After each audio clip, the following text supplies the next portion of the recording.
Bueno, seguimos con el siguiente panel. También es un panel híbrido.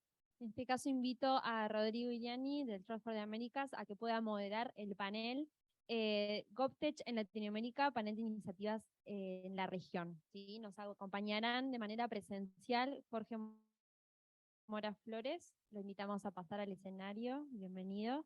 Y de manera online van a estar Aura Cifuentes y Luis Papagni.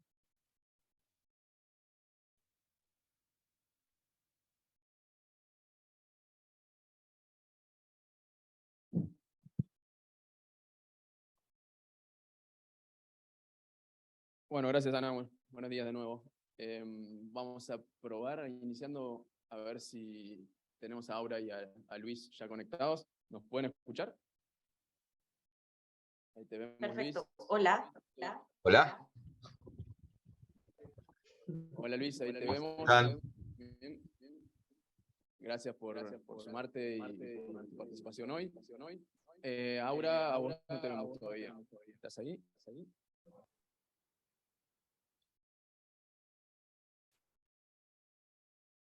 ¿No me ven? Ahora, no. Qué raro.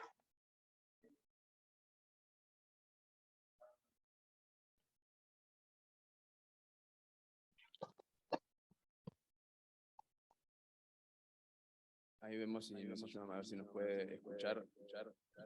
Yo los escucho perfecto, pero entonces esperen un segundo, voy a ver qué está pasando con mi cámara. Listo, ahora te escuchamos también.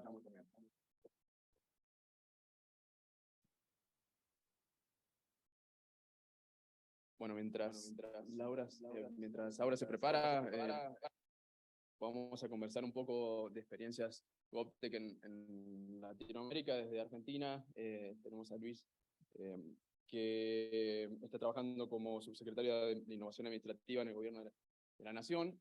Vamos a pasar por Colombia también con Aura, y nos acompaña acá presencialmente Jorge Mora, que nos va a contar un poco la experiencia desde Costa Rica. Si querés, Aura, igual podemos iniciar, que nos vayas contando mientras solucionás el problema.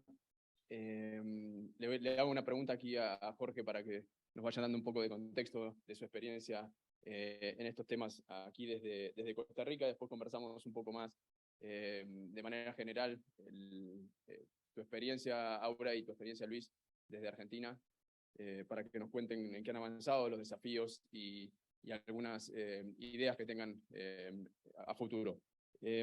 Jorge, te doy un poco el espacio a vos para que nos comenten cuál es la experiencia que has tenido acá en Gobierno Digital en temas de GovTech en Costa Rica.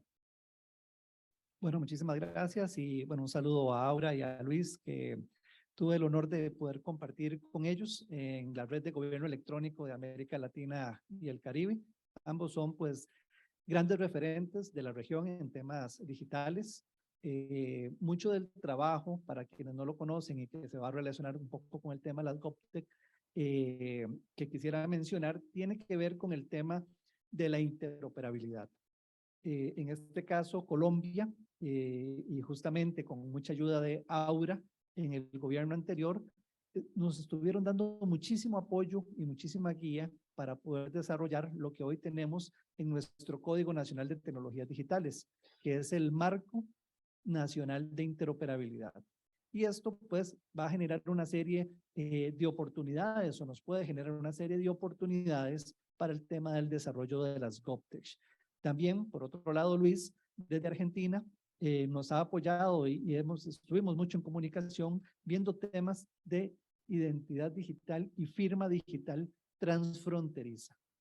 La posibilidad de poder revisar, validar documentos entre países. Entonces, imagínense en el potencial que esto puede tener para el nivel de negocios en temas de importaciones, exportaciones, temas de educación, por ejemplo, para poder convalidar títulos universitarios o colegiales. Y bueno, ¿y quién puede darnos estos servicios? Bueno, las GovTech son una herramienta que pueden ayudarnos muchísimo al desarrollo de esta serie de oportunidades de negocios que también van a ayudar a agilizar el tema de los servicios para las personas y los ciudadanos, no solo de Costa Rica, sino también de todos los países de la región. Con el tema de interoperabilidad se promovió muchísimo y Colombia tuvo grandes avances. Ahora tal vez nos pueda comentar un poco sobre eso, sobre una plataforma que integra instituciones. Una plataforma que está basada en código abierto, una plataforma que tiene más de 20 años de estar siendo probada, código abierto, de Estonia, y que quedaron una serie de prototipos y demos también instalados en el país. Es claro que el tema de la agilidad y la velocidad que los gobiernos tienen es más lenta que la del sector privado. Y el poder desarrollar oportunidades de negocios que puedan ayudar a integrarnos, que se capaciten en este tipo de herramientas de código abierto para poder hacer un despliegue de información, puede generar que agilicemos y simplifiquemos los trámites tanto de gobiernos locales como del gobierno central. Tuve la oportunidad de ser el director de gobernanza digital del Ministerio de Ciencia, Innovación, Tecnología y Telecomunicaciones, y mucho de lo que se trabajó fue en tener todas las piezas de este gran rompecabezas digital. Hay que entender que el país ha venido trabajando en el tema de la digitalización desde el año 2002. O sea, esto no es un tema muy nuevo. Pero lo que nos ha faltado, por lo menos a nuestro país, a mi visión, es un poco más de foco y de gobernanza. Empezamos con un trabajo en el 2002, un día de gobierno digital desde la presidencia. Luego se creó una Secretaría Técnica de Digital que pronto pasó a manos del ICE y tomó pues un aspecto un poco de empresa pública, ¿verdad? Y perdió un poco el norte, a mi parecer, aunque tuvieron grandes avances en algunos proyectos específicos, pero tuvo una visión muy corporativa por estar dentro del ADN de una empresa pública. Y luego del trabajo de la incorporación de Costa Rica a la OCDE, logramos tener ya el concepto de la gobernanza digital. Hablábamos ahora temprano de la CAF, de todo este trabajo que se tiene que hacer con el tema de gobernanza. Y la gobernanza es coordinación. Tenemos que entender cuáles son los actores, tenemos que entender cómo está el ecosistema, tenemos que ver cuáles son las necesidades y esos puntos débiles que el gobierno, los gobiernos locales tienen para ver de qué forma podemos desarrollar con cooperación internacional, por ejemplo, países amigos como Colombia o Argentina, o por organismos multilaterales como la CAF o el BID, por ejemplo, el desarrollo y el apoyo de políticas públicas y de financiamiento para poder generar estas startups de GovTech. Gracias, Jorge. Y de paso le doy la bienvenida a Aura. Ahora sí te vemos. A ver si te escuchamos también. Buenísimo. Hola a todas y todos. Ahora no te escuchamos. Te vemos. No. Ahí está. Ahora sí. Súper. Listo, ¿Cómo van? dale, Gracias. De nuevo por sumarte al panel y ya que estás ahí con el micrófono abierto, te lanzo una pregunta para que nos bajes un poquito a tierra y nos des un poco de panorama para entender un poco más los que están recién sumándose a la conversación de lo que hablaba Jorge recién.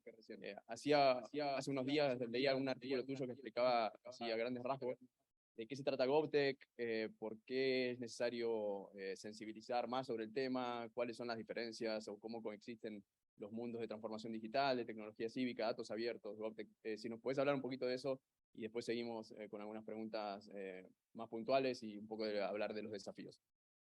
Perfecto, claro que sí. Bueno, primero, muchas gracias por la invitación. ¿Ustedes me escuchan bien?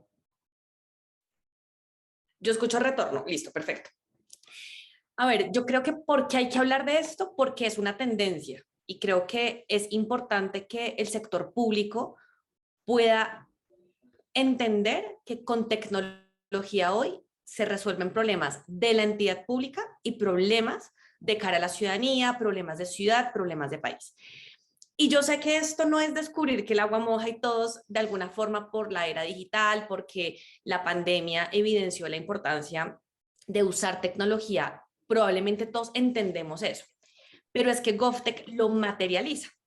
GovTech lo que le está diciendo al sector público es, uno, ustedes no tienen que ser expertos en tecnología, no todas las entidades tienen que ser expertas en blockchain, en ciencia de datos, en inteligencia artificial.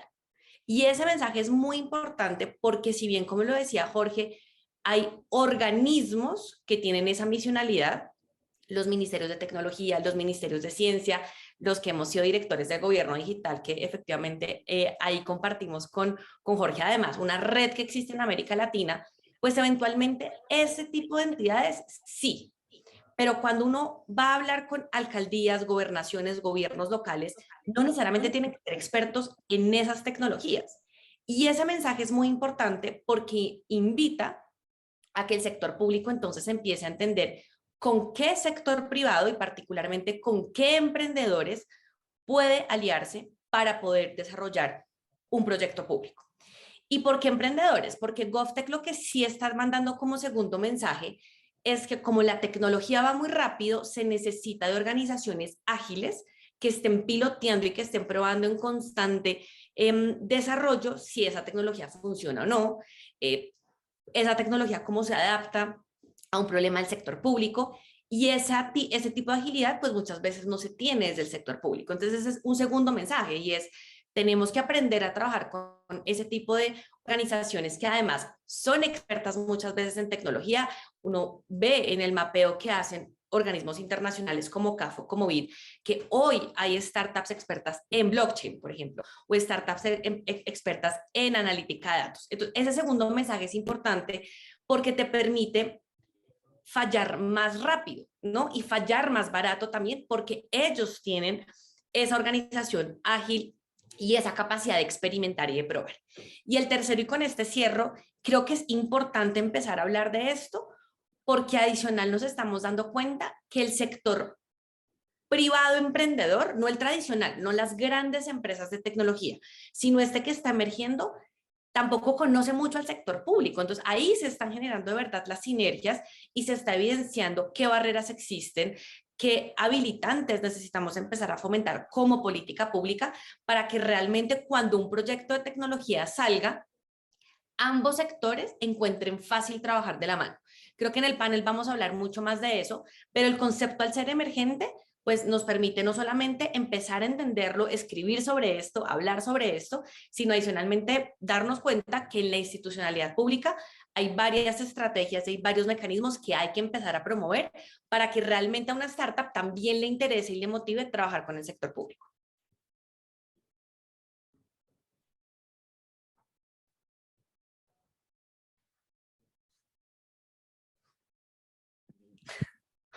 No, perdón, listo, gracias, Laura, súper clara explicación. Y con esto, Luis, te querría preguntar, tanto Jorge como Aura hablaron de colaboración, de nuevos procesos de innovación abierta, de co-creación, de nuevas relaciones entre sector, de startups, de gobiernos. ¿Cómo ha transitado desde Argentina ustedes ese camino? ¿Cómo lo ven a la hora de tener un impacto en servicios digitales? ¿Cómo se vinculan todos estos actores a la hora de generar soluciones para el ciudadano?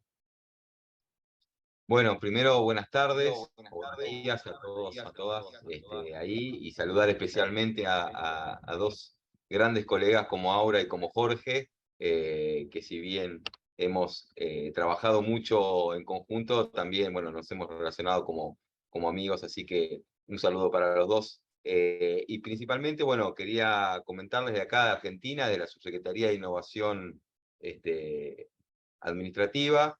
Estamos trabajando fuertemente en esto, lo que es la transformación pública digital, que nosotros llamamos, y en esa transformación digital que estamos llevando adelante de manera federal con todas las provincias y los municipios argentinos, tenemos vinculados los dos aspectos que estaban nombrando recién Aura y Jorge, ¿no? Por un lado, el tema de la interoperabilidad. El tema de la interoperabilidad es un tema fundamental para trabajar en esto de transformación digital, porque la interoperabilidad bien abierta, bien predispuesta y bien configurada, por así decirle, abre las puertas justamente para todo el ecosistema GovTech que pueda trabajar con el Estado. Es muy importante para nosotros el acompañamiento justamente de ese ecosistema GovTech argentino, sobre todo, que está trabajando tan bien en esas nuevas startups innovadoras, startups de laboratorio que están haciendo pruebas, justamente trabajar con ellas en un esquema de interoperabilidad. un esquema donde nosotros, desde el Estado, del gobierno, podemos proponer ciertas iniciativas, pero es justamente con estas startups que nosotros tenemos que ir a las últimas tecnologías, a esas tecnologías emergentes, a esa divergencia tecnológica que nos está impulsando hoy justamente todo esto, lo que es la transformación digital. Una divergencia tecnológica que está llevada adelante por 3 líneas, ¿no? Por la línea de blockchain, por la línea de inteligencia artificial y por la línea de Internet de las cosas.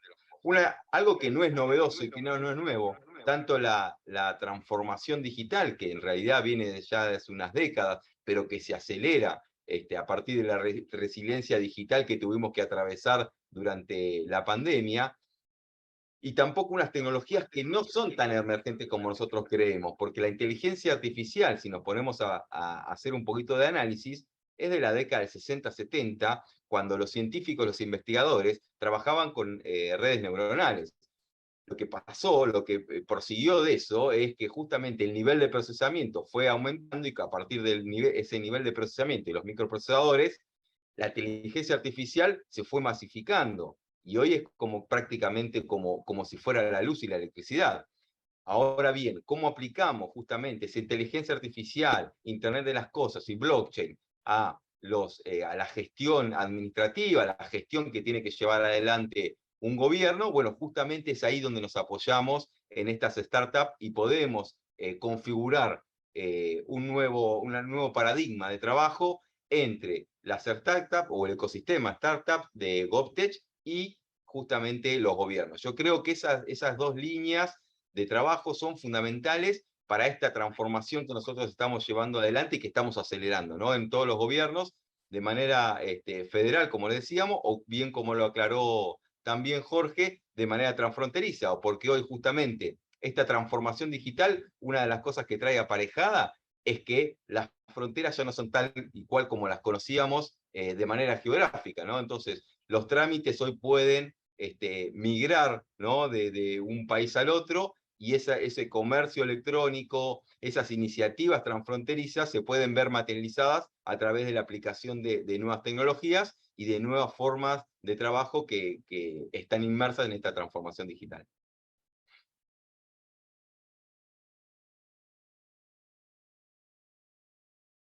Ahí está.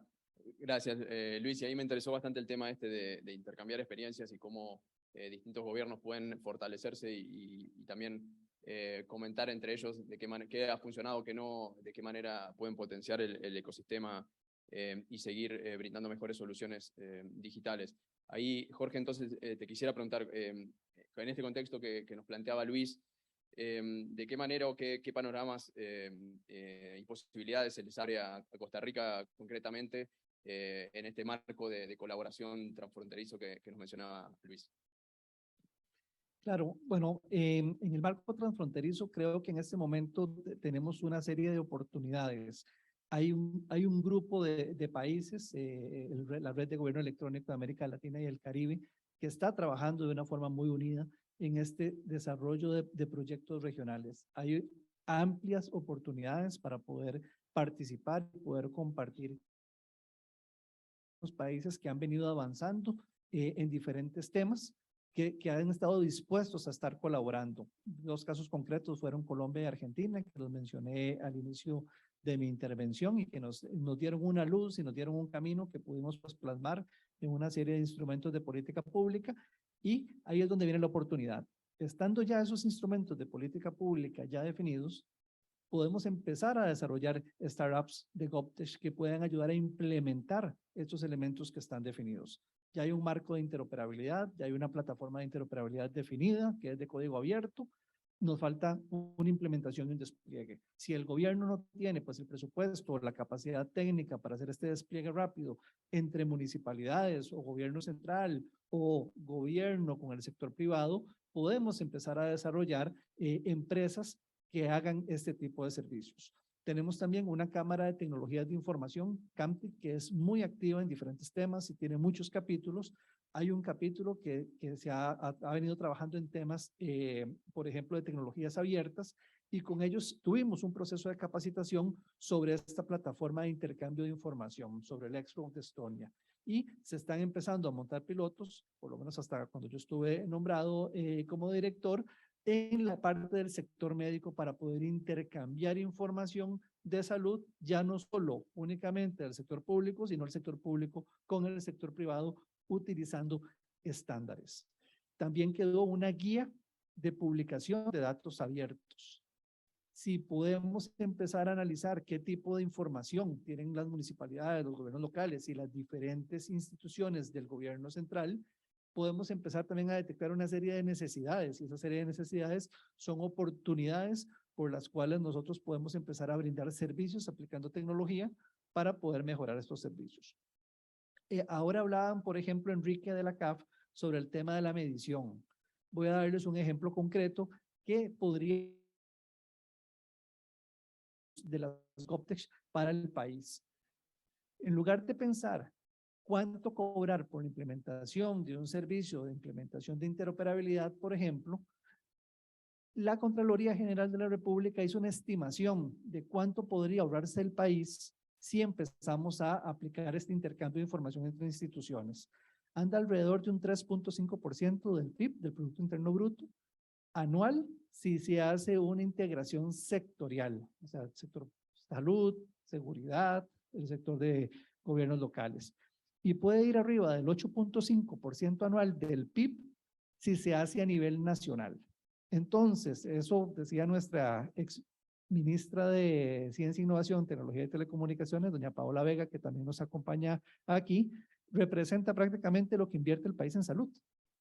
Entonces, una GovTech podría iniciar un proceso con el gobierno, no con un cobro, sino contra el ahorro que le puede brindar la implementación de esa solicitud y cobrar un porcentaje, lo cual puede ser más sostenible, ¿verdad? Que un one payment, que un único pago, y un porcentaje sobre el ahorro que la solución GovTech pueda generarle a una institución o a un grupo de instituciones, y esto puede generar pues nuevos modelos de negocios. Gracias, Jorge. Hablamos un montón de oportunidades y posibilidades que se abren con este concepto de GovTech y esta nueva dinámica entre el sector público, startups y academia. Ahora me quisiera enfocar un poquito más en los desafíos. Quiero volver a vos, a Luis, para hablar de desafíos del sector público. Te dejo ahora para cerrar luego con tu experiencia desde Ágata. Quería consultarte. La transformación digital del sector público avanza a un ritmo muy diferente a lo que están avanzando las tecnologías y las soluciones que se pueden llegar a generar, y eso conlleva que la fuerza laboral, los servidores públicos se tengan que poner al día, tengan que capacitarse, tengan que operar de una manera distinta. Entonces quisiera que nos comentes un poco los desafíos a la hora de operativizar todo esto, de qué manera estás manejando equipos para que se adapten a los nuevos tiempos, a las nuevas tecnologías. Si te parece un desafío, ¿cómo lo encarás desde tu rol? Sabiendo también que tenés otro desafío que es trabajar con argentinos, y eso también complica mucho más las cosas. No, es un chiste de argentino también, así que... nada, que nos comentes un poquito cómo ves cómo coexisten estos dos mundos de la fuerza laboral del sector público y el mundo del avance de las tecnologías. No, por supuesto, Rodrigo, ahí hay un tema fundamental, ¿no? Que justamente esta transformación digital o esta transformación pública digital, como le llamamos nosotros, tiene asociado además un cambio cultural, ¿no? Un cambio cultural hasta del trabajo. Y lo voy a enfocar de dos puntos distintos. Por un lado es los agentes públicos, cómo se van adaptando a este cambio cultural, a cómo tienen que ver la nueva forma de trabajo que tienen que ir adaptándose. Y por otro lado, justamente los equipos técnicos, cómo van llevando adelante este proceso de transformación que cada vez es más grande, con más responsabilidad y más justamente centrado en nuevas tecnologías. Con respecto a los agentes públicos, bueno, justamente desde nuestro programa de transformación pública digital, que obviamente hemos promulgado bajo resolución 5 de este año y hemos formalizado, y tenemos hoy más de 100 municipios inmersos en esta transformación digital y más de 15 provincias trabajando en conjunto con nosotros, bueno, organismos y demás. Hoy la Administración Pública Nacional de Argentina está 100% digitalizada. 100% de los trámites son digitales, el 100% de los expedientes son digitales. Tenemos más de 40 millones de expedientes iniciados a través de esta plataforma. Más de 400 millones de documentos digitales, firmados digitalmente, obviamente, para darle la validez jurídica que se necesita. Más de 4.000 trámites implementados. 3,5 millones de usuarios ciudadanos que operan diariamente con nuestra plataforma. 600.000 usuarios, agentes públicos que trabajan a través de esta plataforma. Bueno, justamente esos 600.000 usuarios de la Administración Nacional son los que tuvieron que llevar adelante su propia transformación cultural, ¿no? Una transformación cultural que es adaptarse y jerarquizar justamente el trabajo que estaban haciendo para hacerlo con nuevas tecnologías. Ese proceso de transformación cultural asociado al de transformación tecnológica es el que están llevando adelante todas las jurisdicciones que llevan adelante el proceso de transformación digital en los gobiernos, ¿no? Ahora, ¿cómo es ese proceso de transformación cultural? Bueno, justamente es trabajar de forma coordinada con los agentes públicos para pasar de tener un rol de reactivos a proactivos. Lo que estamos buscando con este proceso de transformación digital, que para nosotros tiene, si bien tiene asociada la tecnología, es más fuerte desde el cambio de vista cultural y normativo que tecnológico, ¿no? Porque la tecnología es una herramienta que aporta a esta transformación digital. Bueno, justamente los agentes públicos son los que llevan adelante esta transformación asumiendo el cambio cultural que tienen que tener para su trabajo y transformando las formas de trabajar. No es simplemente digitalizar un proceso administrativo, pasarlo de papel a lo digital, sino que hay que hacer una reingeniería, una transformación de ese proceso digital ahora, ¿no? El primer paso es digitalizarlo, pero el segundo hacer una transformación del mismo para que sea trazable, transparente, efectivo, eficaz, para tener menor tiempo justamente de respuesta hacia la ciudadanía, que es para quien estamos trabajando y llevando esta gestión administrativa.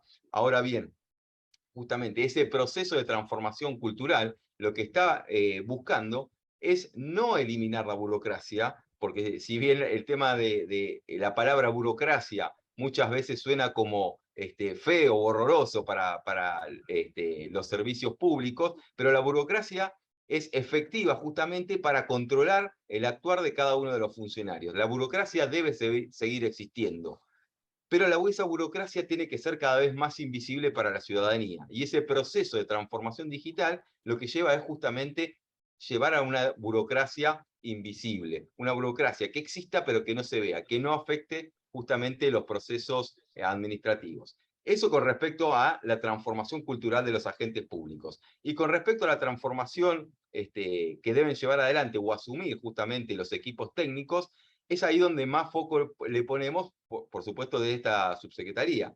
Pero para ponerle foco ahí, nosotros trabajamos mucho en lo que se denomina el triángulo del sábado, un triángulo donde está, el Estado está proponiendo un trabajo, una inmersión en las nuevas tecnologías para llevar a esta transformación, pero está acompañado por dos puntas más. Por un lado, el sector tecnológico privado, como hablábamos recién de las startups o el ecosistema de startups, pero por otro lado también el sector académico. Entonces, si juntamos esas tres vértices del triángulo, Estado, academia y privados, es justamente lo que nos deja y nos apoya en esta transformación, en estar inmersos justamente en esta innovación, que es una innovación continua, ¿no? Hoy pasamos a una disrupción digital que es la transformación digital continua. Eso lo que nosotros nos apoya es que desde el punto de vista académico, ya los recursos humanos, los recursos que nos van a apoyar para esta transformación desde el punto de vista tecnológico, ya salgan aprendiendo y sabiendo cómo es la gestión de proyectos de tecnología en el ámbito público, que son completamente distintos a la gestión de proyectos de tecnología en el ambiente privado, ¿no? Contamos con otras variables, con otros tiempos, con otras definiciones políticas, y con otro objetivo. En este caso, el objetivo es brindarle mayores y mejores servicios digitales a la ciudadanía. Entonces, esas dos variables, por un lado, el agente público, cómo tiene que hacer su transformación cultural, y por otro lado, los agentes técnicos públicos que tienen que apoyar y llevar esta transformación digital, son fundamentales para que este ecosistema de transformación siga funcionando y cada vez con mayor velocidad dentro de los estados y de los gobiernos.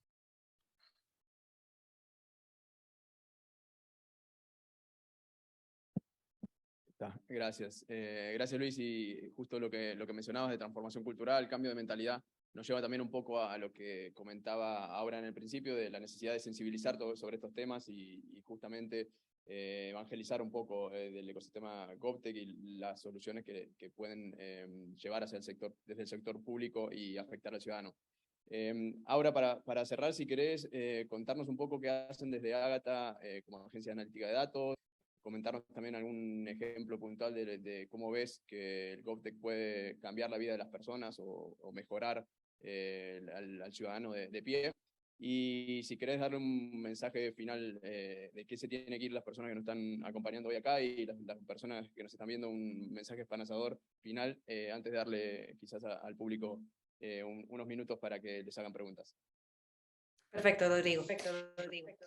A ver, yo creo que voy a empezar con un mensaje que tal vez de golpe es como la sombrilla lo que les voy a contar, y es sobre GovTech hay muchas definiciones y hay muchas posiciones también, incluso cuando uno busca la literatura sobre qué es y cómo se materializa, y yo creo que eso está bien en la medida en que entendamos que la mayoría de tendencias recientes de tecnología van evolucionando al mismo tiempo que esas tecnologías o que ese movimiento se va probando.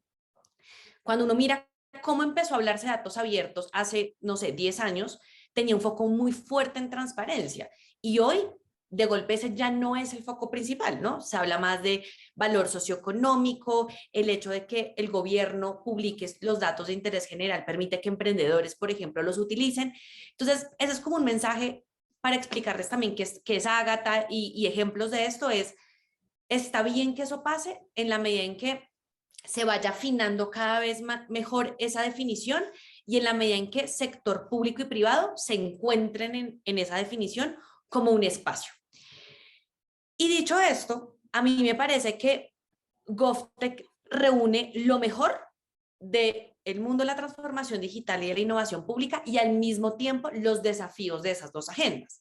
Porque en esos ejemplos y lo que hemos hablado aquí con Luis y con Jorge, miren los términos que utilizamos: interoperabilidad, digitalización de trámites, y solo para mencionar esos dos. Y esos dos realmente con tecnología se están transformando formas de hacer las cosas en el sector público, pero el valor agregado que siento yo trae GovTech ya no es la tecnología por la tecnología o la plataforma por la plataforma. Aquí realmente este concepto une de verdad usabilidad, experiencia de usuario, el responderse el para qué de un proceso, o sea, el propósito.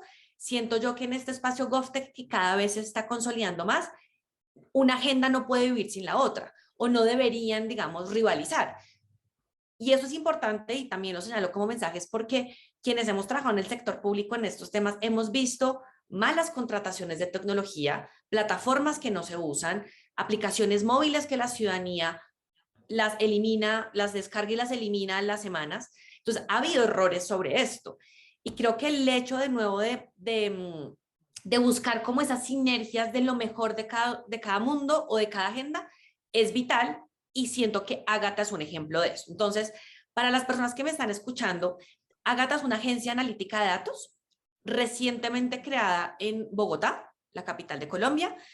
Y digo recientemente porque de verdad lleva menos de 2 años, es decir, aquí todavía estamos en un modo de operación muy de startup, probando un modelo de negocios, pero con una particularidad, y es que la misma agencia en su conformación está uniendo al mundo público y al mundo privado.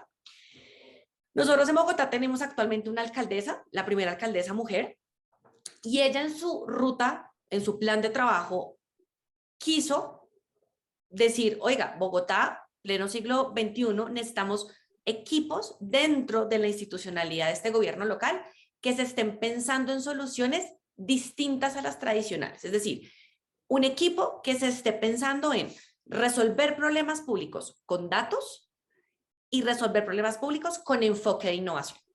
Entonces, Bogotá tiene esto que llamamos como un ITEAM, como un equipo que esté pensando en soluciones diferentes a las tradicionales.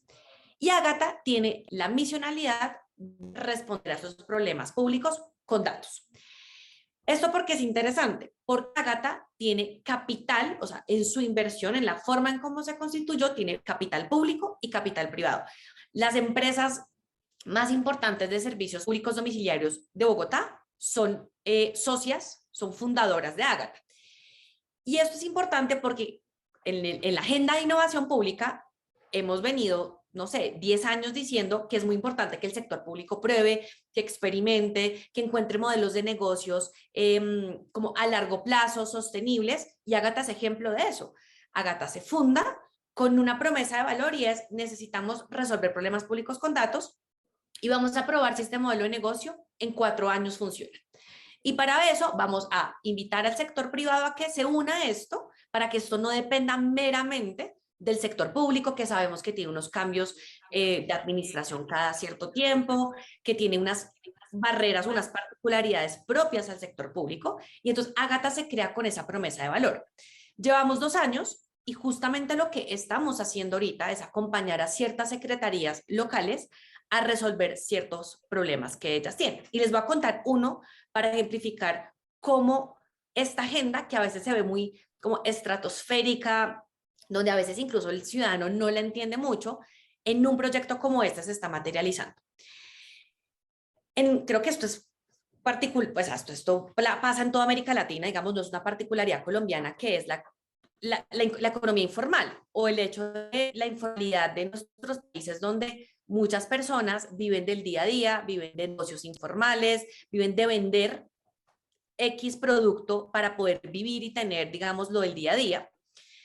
Y la alcaldesa actual tiene uno de sus legados o uno de sus propósitos es entender cómo se resuelve ese problema, pero adicional a resolverlo es cómo logramos que esa población vulnerable, que en muchos casos es informal, acceda a créditos formales. ¿Por qué?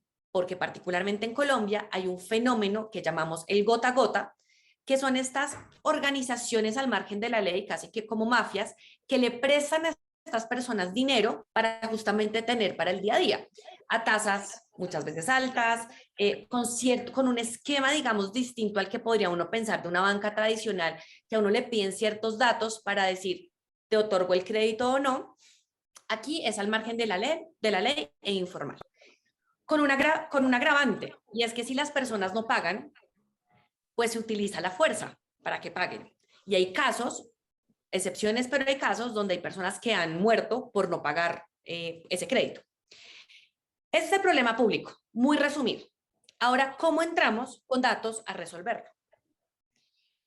Ágata está trabajando con la Secretaría de Desarrollo Económico, que es, digamos, como la entidad a nivel local que está trabajando en ese problema, en ese sector, a construir un checklist diferente para poder decir, esa persona que no cumple eventualmente el checklist de una banca tradicional, ¿cómo logro yo cualificar si paga a tiempo, si efectivamente tiene el negocio que dice que tiene?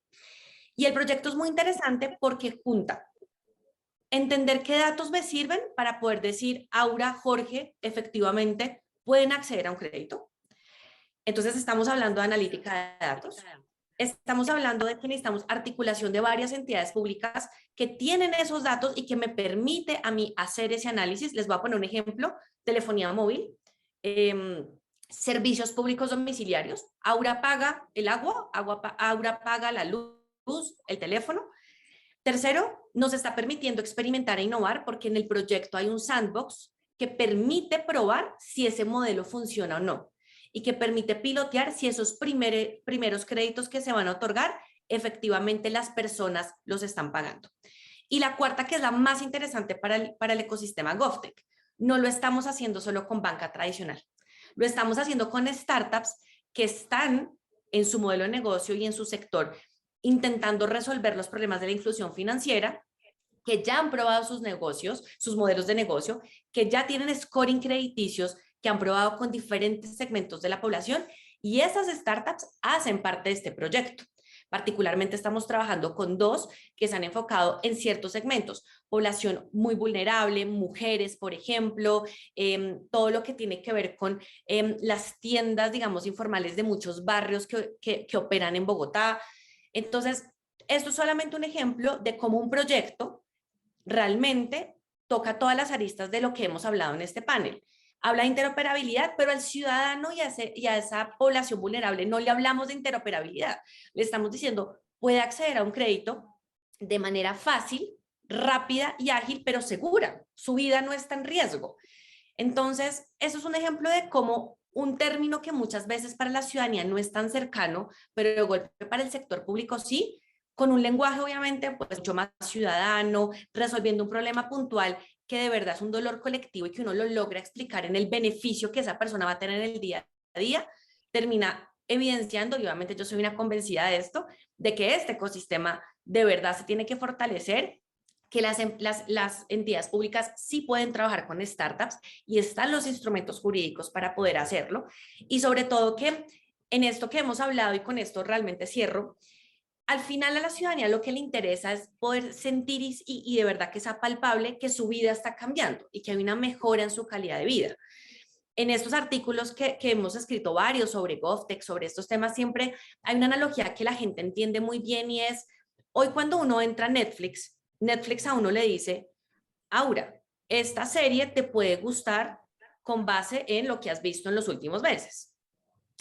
Ese enfoque orientado al usuario en las aplicaciones móviles que utilizamos todos, que la gran mayoría vienen de redes sociales, está súper presente. Y a nosotros nos están diciendo, estoy interoperando, estoy analizando tus datos, estoy trabajando todos los días para entender mejor lo que tú haces y tu comportamiento. Simplemente está dado. Y por eso nuestra experiencia con esas aplicaciones es tan fácil y tan amigable. Creo que eso es lo que está buscando justamente GovTech. No lo tenemos que estar comunicando todo el tiempo, pero en el trasfondo, eso es lo que está ocurriendo. Si estamos interoperando, si estamos analizando datos, si es con blockchain, si es con inteligencia artificial, eso le compete a los equipos técnicos y a los que entendemos de este tema.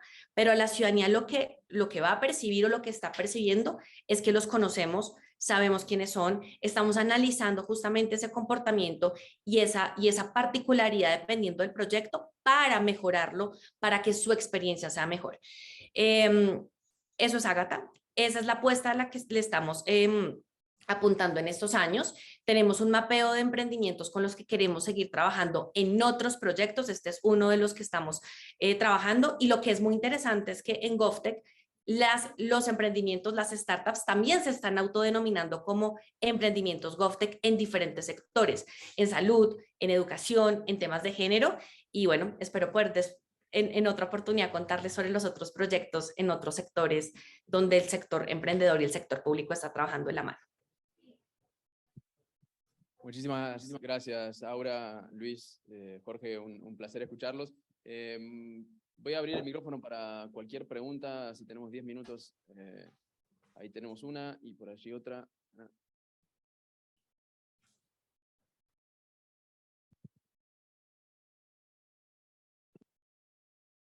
Buenos días. Buenos días. Bueno, mi nombre es Temístocles Guerra, soy de ADS. Bueno, nuestra organización hace monitoreo de políticas públicas. Tenemos una pregunta. Cuando se tocó el tema sobre tecnologías abiertas en los pilotos del sector de salud con el sector privado, me vino una inquietud. Hace un par de meses se tuvo un hackeo al sistema de salud en Costa Rica. Quisiera saber cómo es este tema en el caso de los pilotos de las tecnologías abiertas y la reingeniería de datos, ¿verdad?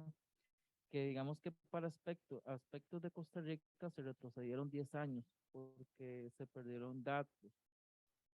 ¿Y cuánto han avanzado o retrocedido en la implementación del GovTech, ¿verdad? En los modelos como desafíos públicos a futuro, y qué recomendaciones nos dan los compañeros de Argentina y de Colombia si han tenido situaciones similares o si ya tienen un plan B en caso de algún hackeo que los pueda poner en aprietos.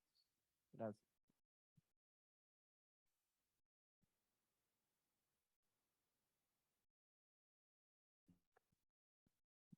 Muchas gracias por la consulta.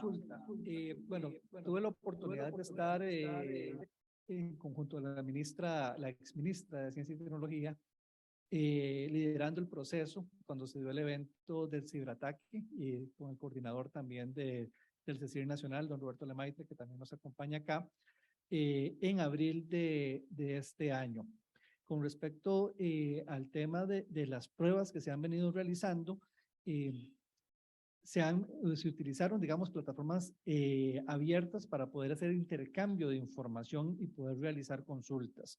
Esto tiene un modelo que por sí propio tiene un elemento de seguridad. ¿Y cuál es? Que bueno, que la información viaja como una consulta, pero no viaja totalmente el dato, digamos, y se almacena en un único lugar o en una única plataforma, sino que lo que maneja son datos distribuidos. Entonces, con este modelo, más bien se protege la información de la ciudadanía para que no quede almacenada en un solo lugar y poder garantizar la privacidad de las personas. Con el caso concreto de la Caja Costarricense del Seguro Social, que es el que mencionas, que fue, bueno, ya posterior a mi gestión y que es en el nuevo gobierno, que se dio a finales de mayo, el 31 de mayo, los reportes públicos que se han hecho, digamos, lo que están indicando es que se apagaron los sistemas dado el evento de ciberseguridad que se tuvo, pero que no hubo pérdida de información. Y en este momento están en un proceso de restablecimiento de esa información, pero cada vez que hay un evento de ciberseguridad, el proceso es lento. ¿Por qué? Porque hay que garantizar que no existe una amenaza interna todavía dentro de los sistemas y dentro de las plataformas o dentro de los respaldos. Esto también me hace ver un tema, digamos, ahora mencionabas el tema del retroceso. Bueno, hay un retroceso, pero digamos es una contingencia que está aplicando, digamos, la Caja Costarricense del Seguro Social para poder mantener las operaciones actuales. Pero ya se han venido rehabilitando sistemas, ¿verdad? Como por ejemplo el expediente digital único en salud para los usuarios. Ya el app ya está habilitado y se está trabajando, según los informes que han venido brindando, en la habilitación del expediente único digital para todos los hospitales y los centros de salud. Esto también pues genera una oportunidad de negocios. Tomando el tema, digamos, del hackeo que se conoció globalmente aquí en Costa Rica. Los medios recientemente, el día de ayer, publicaron que prácticamente 2 instituciones invirtieron $20 millones para poder atender esta situación. Las estimaciones que hicimos en el gobierno anterior para poder proteger el país rondaban los $25 millones a un plazo de 5 años.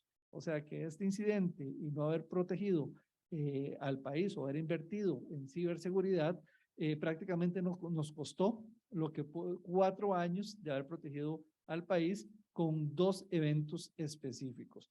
Y esto genera una posibilidad para desarrollar cybersecurity como GovTech también, porque como decía Ágata, no todo como decía Aura, perdón, de Ágata, no todos los instituciones tienen una expertise en los diferentes temas de tecnología. Y ahora ciberseguridad es una gran oportunidad. Entonces, esto genera la oportunidad también, no solo en Costa Rica, sino en la región, de generar servicios de ciberseguridad especializadas para las instituciones de gobierno. Vean que $20 millones se pudieron haber repartido en una serie de startups orientadas en ciberseguridad. Entonces, es una oportunidad que hay porque incidentes informáticos van a seguir pasando. Entonces, tenemos la oportunidad para poder desarrollar negocios en diferentes áreas de trabajo.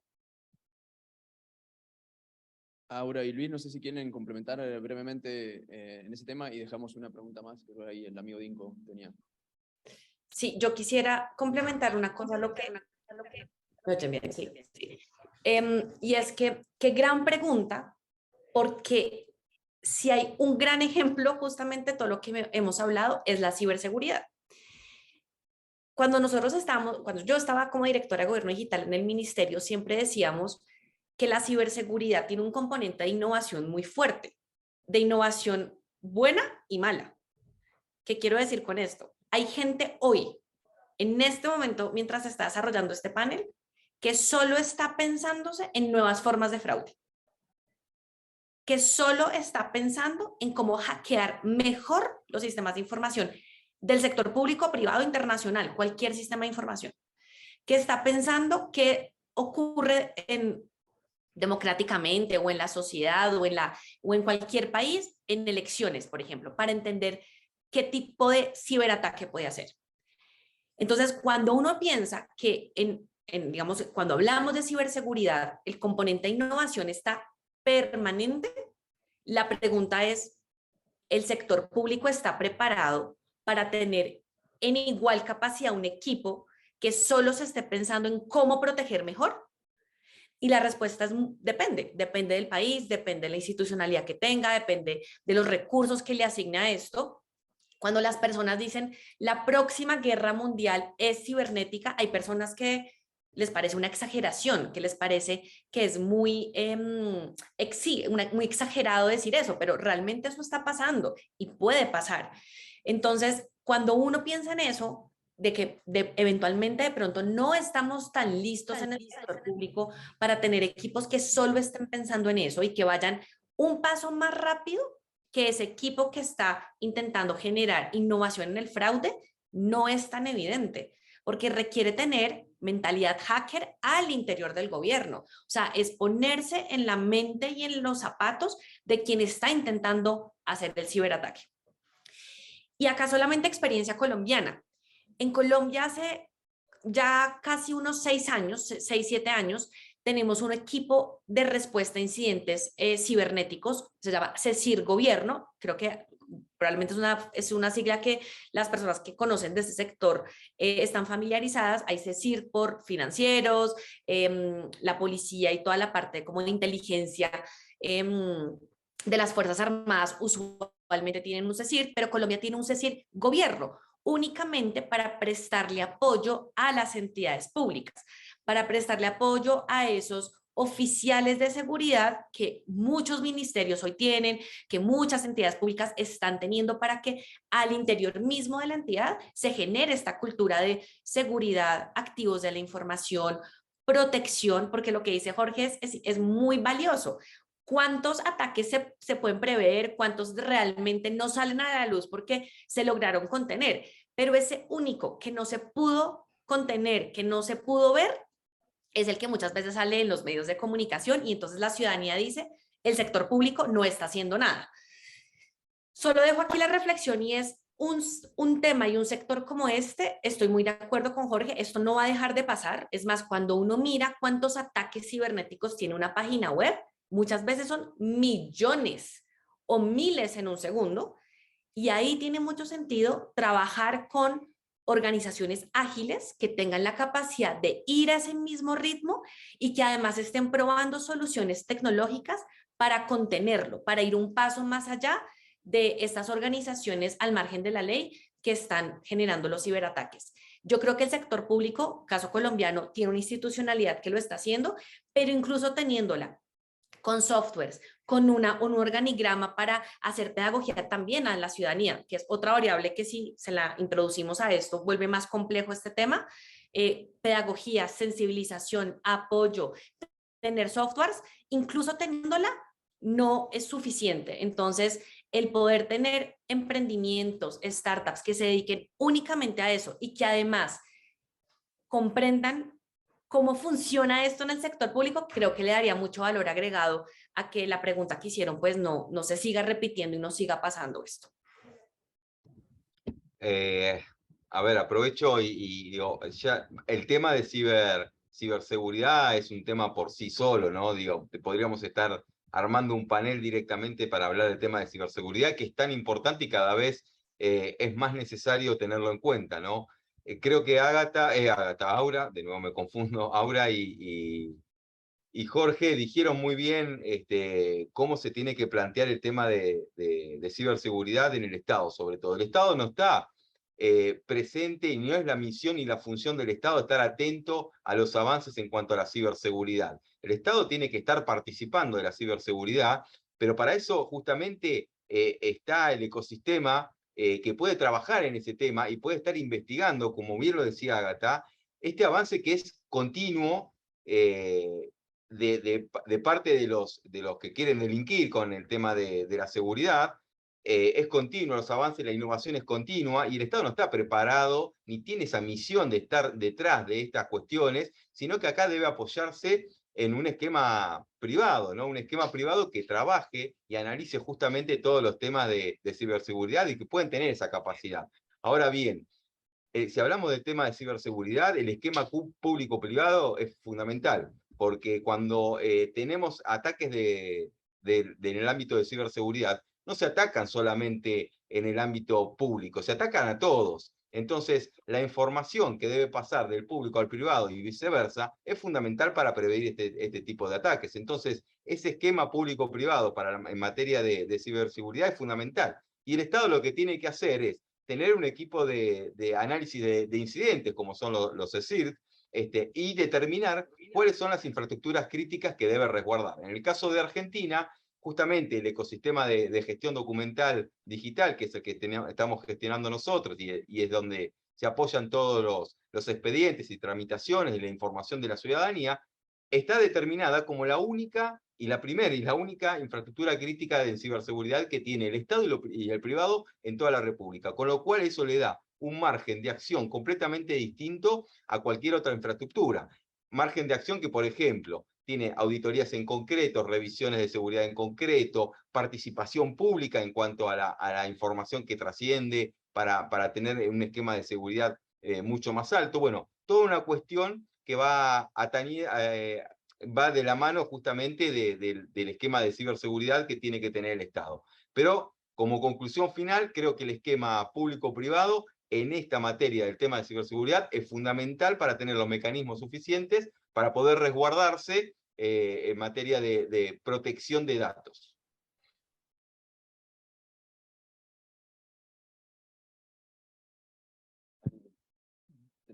¿Tenés ya? Dale. Sí, Manuel de Inco.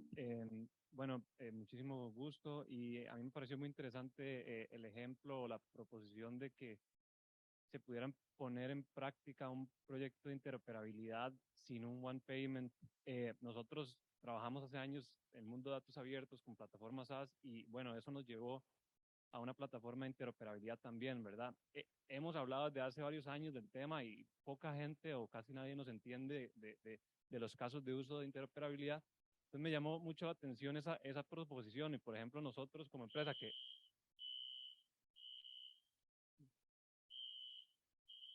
Bueno, no sé, ¿cuál es el protocolo? ¿Cómo es? Evacuar el edificio. Ahí quedamos. Falsa alarma. Ah, ok. Entonces, bueno, de nuestro lado, por ejemplo, bastante motivados incluso en poner en práctica un proceso así porque tenemos una plataforma sin código, plug and play para hacer interoperabilidad, detrás un API Manager. Entonces, la pregunta es cómo dimensionar los ahorros y cómo esos ahorros de ese 8 o 3% del PIB, después bajarlos a un modelo de contratación, porque técnicamente los capabilities ya están para hacer algo así, pero digamos, ¿cómo amarras esa proposición que es súper lógica, digamos, en el sentido común, digamos, a un proceso de dimensionamiento del ahorro, ¿verdad? Y de contratación, que es otro mundo, también a veces muy separado un poco de la innovación. Entonces, me gustaría como saber tus perspectivas.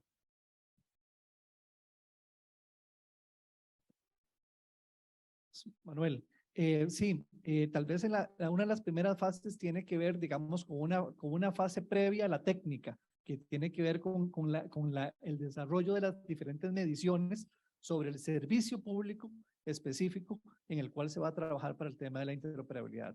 Por ejemplo, temas de personas que están contratadas o están inmersas dentro del proceso, temas de útiles de oficina que se están utilizando en ese momento, si hay una entrega de algún documento, ¿verdad? ¿Cuánto cuesta poder llevar ese documento? El tema del análisis, por ejemplo, o de la realización de consultas, ¿cuánto tiempo nos consulta preguntar entre instituciones o una persona que esté escribiendo un correo o que esté llamando por teléfono a otras personas? Es tiempo que se puede cuantificar a tener una consulta directa por medio de interoperabilidad. ¿Cuánto le cuesta también a la persona, al ciudadano, desplazarse a 3, 4, 5 instituciones para poder obtener los documentos para ir a una sexta institución a presentarlos. Mientras que el sistema de interoperabilidad genera, digamos, esas consultas de forma automática en la institución que se está haciendo el trámite específico. Eso viene con costos de gasolina, con impacto de vehículos digamos, en un cantón, ¿verdad? En una provincia por personas que se están desplazando. Si nosotros nos fijamos o pusiéramos atención en la calle y vemos el tránsito, vamos a ver muchísimos carros que son rotulados de gobierno que están pasando de un lugar, de una institución a otra para poder hacer trámites. Entonces, todos esos son elementos que se pueden cuantificar. Una vez que se tienen cuantificados esos elementos, ¿verdad? Para poder tener una herramienta de medición, empezamos a aplicar la tecnología, en este caso interoperabilidad, y empezamos a poder, ya podemos tener una comparativa para poder tener esos ahorros. Perdón, y oportunidades que también hay. Un Ágata Costa Rica, aquí está Aura, ¿verdad? Entonces ya vieron los servicios que Ágata puede realizar, digamos, en temas de datos abiertos. Nosotros tenemos una política y lineamientos bastante desarrollados con el tema de datos abiertos. Entonces, buscar este tipo de experiencias, ¿verdad? A nivel internacional y buscar partnerships que nos puedan ayudar para poder ver qué está siendo exitoso en otra parte de la región, en otro país, en un país latinoamericano hermano, también es una posibilidad de las cuales nosotros podemos aprovechar. Y también pues instrumentos como InnovaApp, ¿verdad? O sea, tenemos laboratorios de innovación para el desarrollo de proyectos que solucionen problemas públicos. El TEC tiene también su departamento de emprendedurismo, su área de TEC Emprende.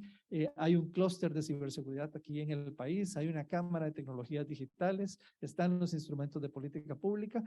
Todas las piezas de este rompecabezas digital están en la mesa. Hoy, digamos, nos toca a cada uno de nosotros ver qué parte del rompecabezas queremos utilizar y hablar. En mi caso, pues me orienté un poco más a ciberseguridad. Estoy con una empresa que se llama Security on Demand, aplicando Machine Learning e inteligencia artificial para poder ahorrarle a las organizaciones el costo que tiene tener sistemas de monitoreo de ciberseguridad utilizando tecnologías disruptivas. Gracias, Jorge, y creo que con esto ya cerramos, estamos unos minutos excedidos, así preparamos el último panel antes del almuerzo. Luis, muchísimas gracias, un saludo virtual hasta Argentina, pasando también por Colombia. Ahora, muchas gracias por tu participación. Jorge, gracias por acompañarnos acá en persona, y les dedicamos un aplauso también a los oradores.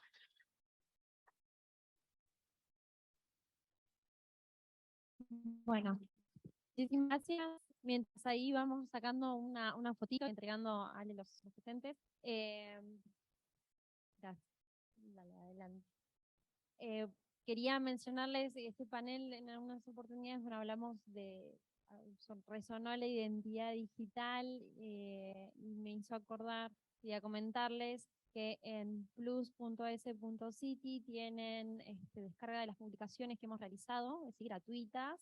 Una es de identidad digital centralizada, una guía de implementación de blockchain en gobierno que hemos lanzado hace un mes aproximadamente. Súper interesante, la tienen disponible. Para nosotros la identidad digital como S-City, digamos, es la base de la interoperabilidad. Y luego también Luis me hizo recordar a un capítulo del libro de GovTech en Iberoamérica, que también está disponible online, si lo quieren ver, es como la base del ecosistema GovTech, así lo llamamos. Y uno de los capítulos me hizo recordar también entre la disyuntiva de los equipos técnicos y los equipos gubernamentales, ¿no? Y cómo a veces cuesta que dialoguen. Simplemente a pasarles eso que tienen disponibles las descargas gratuitas, agradecerles, muchas gracias.